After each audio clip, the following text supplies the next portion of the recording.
सर्वांना माझा मानाचा जय भीम। सागराचे पाणी कधी आटणार नाही, भीमाची आठवण कधी मिटणार नाही।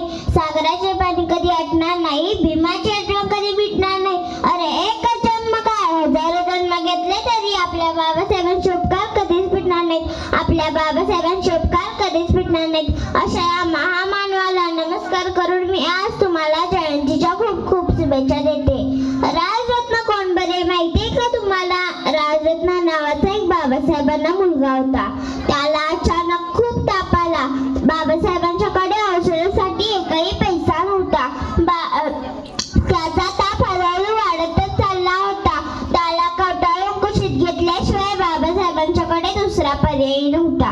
बाबासाहेबांच्या कुशीत रडता रडता राजरत्नाचा जीव कधी गेला हेही बाबासाहेबांना कळले नाही। तेव्हा बाबासाहेबांना कळले तेव्हा बाबासाहेब राजरत्नाच्या छातीवर हात ठेवून जोरजोरात रडू लागले। सगळे शेजारी पाजारी बाबासाहेबांच्या घरी येऊन जमले। एक माणूस तर उठला, बाबासाहेबांच्या जवळ गेला आणि बाबासाहेबांना म्हणाला, बाबासाहेब आता खूप उशीर झाला आहे, राजरत्नाचा अंत्यविधी करायला पाहिजे, त्यासाठी त्याला नवीन कपडे आणायला पाहिजेत। हे ऐकताच बाबासाहेबांच्या काळजाचा ठोका चुकला। बाबासाहेबांना वाटले माझ्याकडे औषधासाठी एकही पैसा नव्हता, तरी कपड्यांना कोठून येणार पैसा? रमाईला हे सगळं ठाऊक होतं। रमाईने काय केलं, आपल्या लुगड्याचा पदर फाडला, त्यावर राजरत्नाला गुंडाळून त्यावर त्याचा अंत्यविधी केला। मित्रांनो तेव्हा बाबासाहेब काय म्हणाले माहितीये का तुम्हाला? माझा एक राजरत्न गेला म्हणून काय झालं, माझ्याशी लाखो राजरत्न येतील, सुट्टा बुटात आणि न्यायकोटात फिरतील, एकही बिना कपड्यांचा चित्तेवर चढणार नाही, एकही बिना औषधाचा मरणार नाही।